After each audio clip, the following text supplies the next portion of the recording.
Circuit RL est la méthode d'Euler.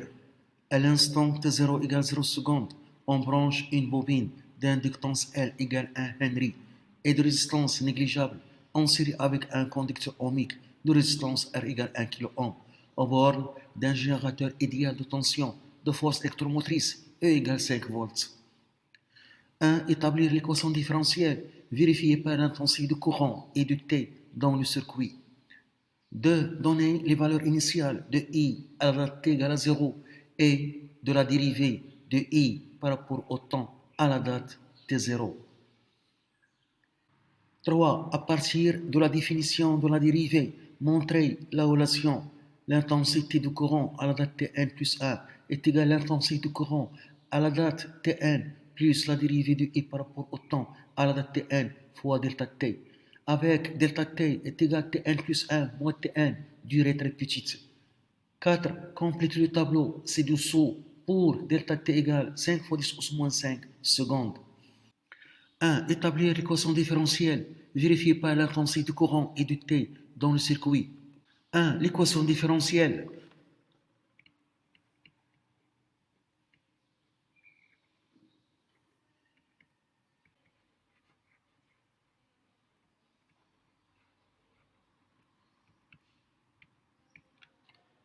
Pour trouver l'équation différentielle, on applique la loi des tensions. La tension E au bord du générateur est égale la tension au bord de la bobine UL plus la tension au bord de conduction ohmique UR. On a représenté les tensions en convention récepteur pour la bobine et pour le conducteur ohmique. En convention récepteur, la flèche qui représente le sens positif du courant I et la flèche qui représente la tension ont des sens opposés.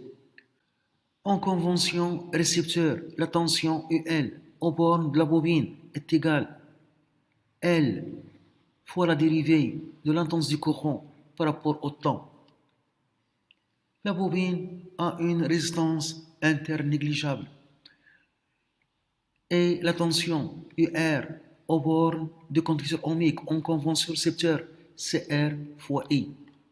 Et je remplace donc la tension E au bord du générateur est égale L fois la dérivée de I par rapport au temps plus R fois I. Je divise les deux membres par L, donc la dérivée de l'intensité du courant par rapport au temps plus R sur L fois I est égal à la tension E au bon générateur sur L. C'est l'équation différentielle vérifiée par l'intensité du courant dans le circuit. 2. Donner les valeurs initiales de l'intensité I à la date T0 et de la dérivée de I par rapport au temps à la date T0. 2. Les valeurs initiales.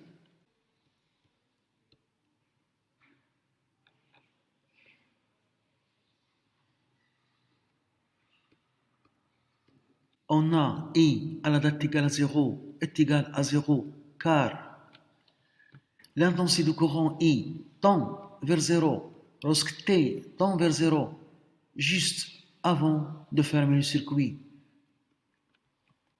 Car le circuit est ouvert. Et puisque l'intensité I du courant est continue,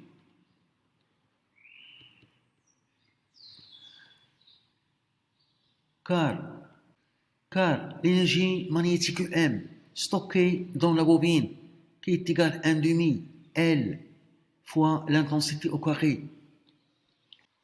Donc, l'intensité I du courant est égale à la racine carrée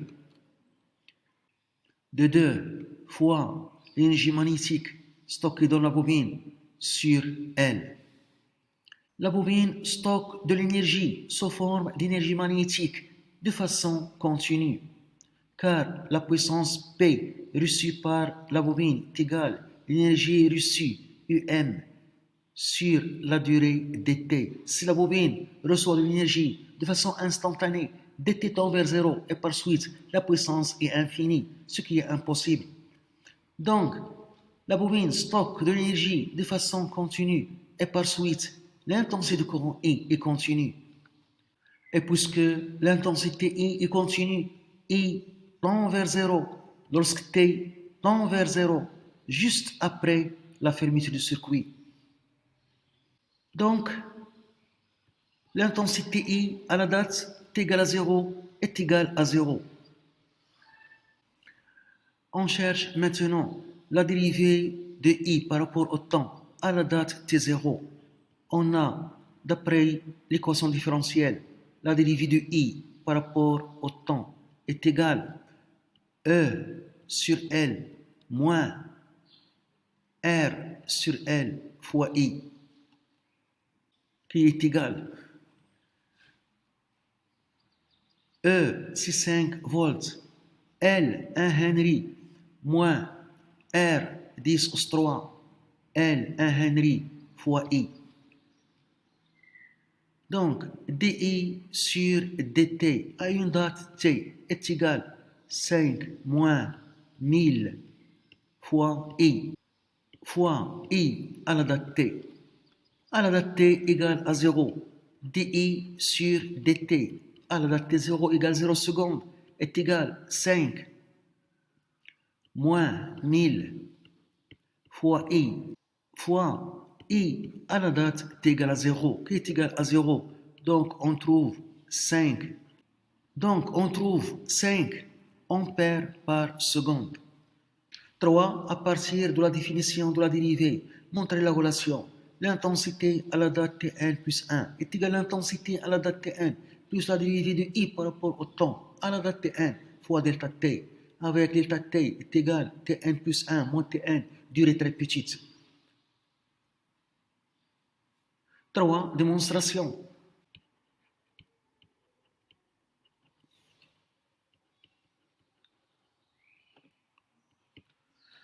On a, d'après la définition de la dérivée dI sur dt à la date Tn est égale à la limite lorsque Tn plus 1 tend vers Tn du rapport I à la date Tn plus 1 moins I à la date Tn sur la durée Tn plus 1 moins la date Tn. La durée delta T qui est égale Tn plus 1 moins Tn est très petite. Donc on peut écrire que la dérivée de l'intensité du courant par rapport au temps à la date Tn est égale l'intensité du courant à la date Tn plus 1 moins l'intensité du courant à la date Tn divisé par delta T. Donc, l'intensité à la date Tn plus 1 moins l'intensité à la date Tn est égale la dérivée dI sur dt à la date Tn fois delta T. Donc, l'intensité du courant à la date Tn plus 1 est égale l'intensité du courant à la date Tn plus la dérivée de I par rapport au temps à la date Tn fois delta T. 4.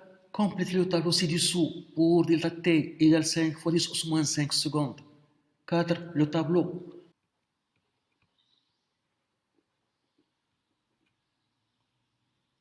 On a trouvé à la date T0 égale 0, l'intensité du courant est égale 0 et la dérivée de I par rapport au temps est égale 5 ampères par seconde.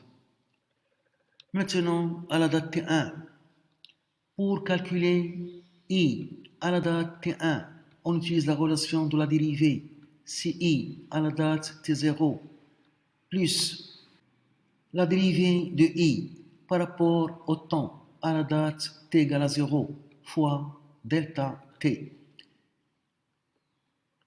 est égal I à la date T0 qui est égal à 0, c'est 0 plus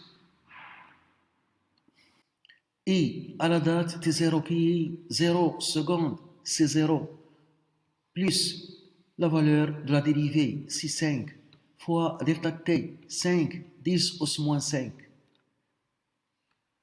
On trouve la valeur 0,25 fois 10 os moins 3 ampères qui est égal 0,25 milliampères. Et la valeur de la dérivée à la date T1, on utilise l'équation différentielle. C'est 5 moins 1000 fois l'intensité du courant à la date T1 est égal 5 moins 1000 fois 0,25 fois 10 au moins 3 en ampères. On trouve 4,75 ampères par seconde. On écrit donc dans le tableau à la date T1 0,5 fois 10 au moins 4 secondes. L'intensité du courant c'est 0,25 mA et la valeur de la dérivée c'est 4,75 ampères par seconde. À la date T2, l'intensité du courant, on utilise la relation de la dérivée, c'est l'intensité à la date T1 plus la dérivée à la date T1 fois delta T.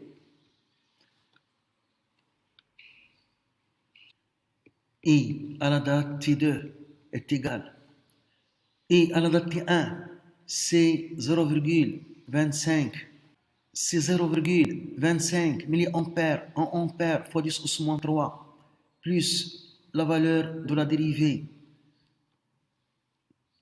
C'est 4,75 fois delta T, 5 fois 10 au moins 5 égale.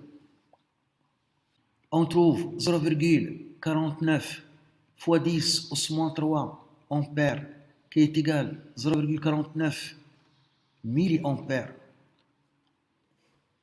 Et la dérivée de I par rapport au temps à la date T2, on utilise l'équation différentielle 5 moins 1000 fois I à la date T2 est égal 5 moins 1000 fois 0,49 en ampères fois 10 au moins 3 est égal 4,51 ampères par seconde. On écrit donc dans le tableau à la date T2 est égal à 10 au moins 4 secondes, l'intensité du courant 0,49 milliampères et la valeur de la dérivée 4,51 ampères par seconde. À la date T3, à la date T3, on utilise la relation de la dérivée. C'est I à la date T2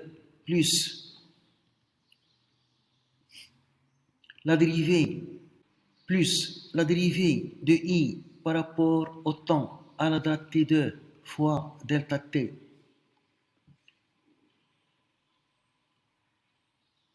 est égal. I à la date T2, 0,49 milliampères en ampères fois 10 au moins 3 plus la valeur de la dérivée à la date T2, 4,51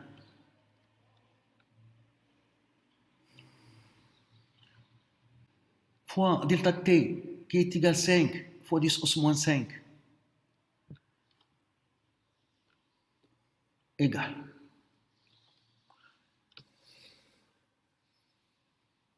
On trouve 0,72 fois 10 au moins 3 ampères qui est égal à 0,72 milliampères. Et pour la dérivée de I par rapport au temps à la date T3, on utilise l'équation différentielle 5 moins 1000 fois l'intensité du courant à la date T3 est égal à 5 moins 1000 fois 0,72 milliampères en ampères fois 10 au moins 3 égale.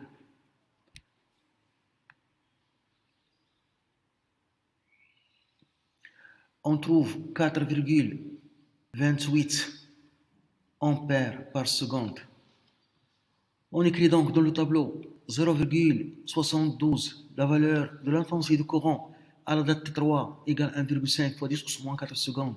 Et la valeur de la dérivée, c'est 4,28 ampères par seconde. Et ainsi de suite. On peut continuer comme ça et on trace la courbe qui représente les variations de l'intensité du courant I dans le circuit en fonction du temps. La méthode d'Euler permet de résoudre numériquement l'équation différentielle. La courbe qui représente les variations de l'intensité du courant dans le circuit en fonction du temps a cette allure. On remarque qu'il y a deux régimes, le régime transitoire où l'intensité du courant augmente au cours du temps et l'autre régime à la fin, le régime permanent, l'intensité du courant devient constante.